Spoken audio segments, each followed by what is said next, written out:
हरियाणा की मंडियों में धान की आवक आना जारी है, लेकिन कई जिलों की मंडियों में किसानों को परेशानियों का सामना करना पड़ रहा है। कुरुक्षेत्र की अनाज मंडी में जहां धान की खरीद न होने से किसानों को मजबूरन जाम का सहारा लेना पड़ा, तो वहीं फरीदाबाद के बल्लभगढ़ में धान की फसल का सही दाम न मिलने पर किसानों ने नाराजगी जताई है। धरती पुत्र अपनी फसल खरीद के लिए हरियाणा की मंडियों में अपनी मेहनत के दाम मिलने की आस लगाए पहुंच रहे हैं, लेकिन कई जगह जिलों में मंडियों में लचर व्यवस्था के कारण किसानों को परेशानियों से रूबरू होना पड़ रहा है। इतना ही नहीं, अधिकारी तो सूबे के कार्यवाहक सीएम नायब सिंह सैनी के आदेशों की अनदेखी करते हुए नजर आ रहे हैं, जबकि चंद दिनों पूर्व कुरुक्षेत्र की धरती पर ही नायब सिंह सैनी ने किसानों की समस्याओं पर अधिकारियों को फटकार लगा व्यवस्थाओं को दुरुस्त करने के आदेश दिए थे। बावजूद इसके धान की आवक मंडियों में तेज है, लेकिन खरीद न होने से किसान परेशान। मंडियों में लिफ्टिंग का कार्य धीमे होने के चलते किसानों में नाराजगी बनी है।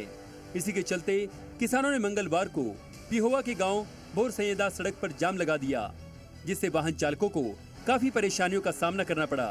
किसानों का आरोप है कि उनकी धान की फसल की खरीद नहीं हो पा रही है। हमारी जीरी जो है वो किसी भाव भी नहीं खरीद रहे, मुफ्त के बराबर ये जीरी कहते हैं वे हमें दो। एक भी डेयरी इन्होंने सरकार के रेट पर नहीं खरीदी जो समर्थन मूल्य है। अगर हम जाके कहते हैं सैनी साहब के 2-3 मंडियों में दौरा करा है तो उन्होंने बयान दिया है जो समर्थन मूल्य पे जीरी नहीं खरीदता उसके शेलर वाले के या जो भी अधिकारी है उसके खिलाफ काम किया जाएगा, भी उनको डांटा जाएगा। ये लोग क्या करते हैं, ये कहते हैं सैनी साहब को बोलो भी अपने शेलर लगा लें। हमारी सरकार से ये प्रार्थना है, हम जाम लगा के नहीं राजी है, हमारे को जो है समर्थन मूल्य कम से कम दिया जाए। बहुत परेशान हो रही है जी, फसल बिल्कुल ही पौने भाव में खरीद रहे हैं। सेलर वाले बहुत ज्यादा परेशान कर दिया उन्होंने। एक तो पहले इतना ज्यादा 2320 रुपए रेट है गवर्नमेंट का, ये 2100 2150 इसमें भी मतलब कि फिर भी नहीं तोल रहे हैं। बिल्कुल ही इतना बुरा हाल कर दिया। यहाँ 2 सेलर वाले हमारे, इन दोनों सेलर वाले ने मिली भगत करके हमारे को बिल्कुल ही उसमें वो कर दिया। 15-15 दिन से पड़े हैं यहाँ पर, कोई सुनवाई नहीं हो रही।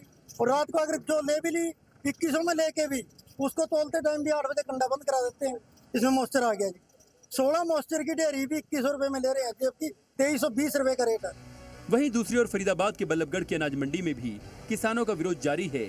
किसानों का आरोप है कि वो कई दिन से अपनी फसल मंडी में रखे हुए हैं, लेकिन उनकी फसल का उचित मूल्य उन्हें नहीं मिल पा रहा है। वो मंडी के चक्कर लगाकर परेशान हो चुके हैं।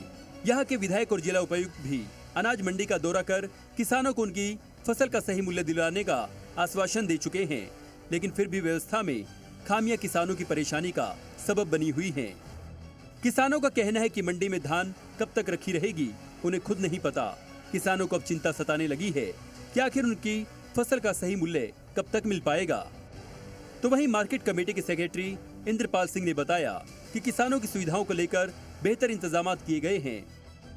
धान की हमारी आवक आ रही है, मेनली तो 1509 और 1121 की आ रही है, और सुविधाओं के लिए हमने किसानों के लिए गेटों पर ही अपने सहायता केंद्र बना रखे हैं। अगर किसी भी किसान को कोई परेशानी आती है तो हम गेटों पर ही उसकी व्यवस्था कर रखें। जो डी साहब ने दौरा किया और विधायक जी ने दौरा किया था, वो किसानों की जो समस्याएं थी उनके संबंध में आए थे वो, और उन्होंने देखा था कि जैसे जो हमारी ये बेसिक फैसिलिटीज़ हैं सुचारू रूप से हैं नहीं है, तो सारी चीज़ संतोषजनक पाई गई थी। लेकिन जो कुछ खरीद एजेंसियों के तरफ से जो भी दिशा निर्देश उन्होंने विधायक जी ने और माननीय डी साहब ने दिए थे, तो खरीद एजेंसी उसका पालन करने लगी। साहब, अगर वाकई ही व्यवस्था दुरुस्त होती तो किसान यूं परेशान न होते।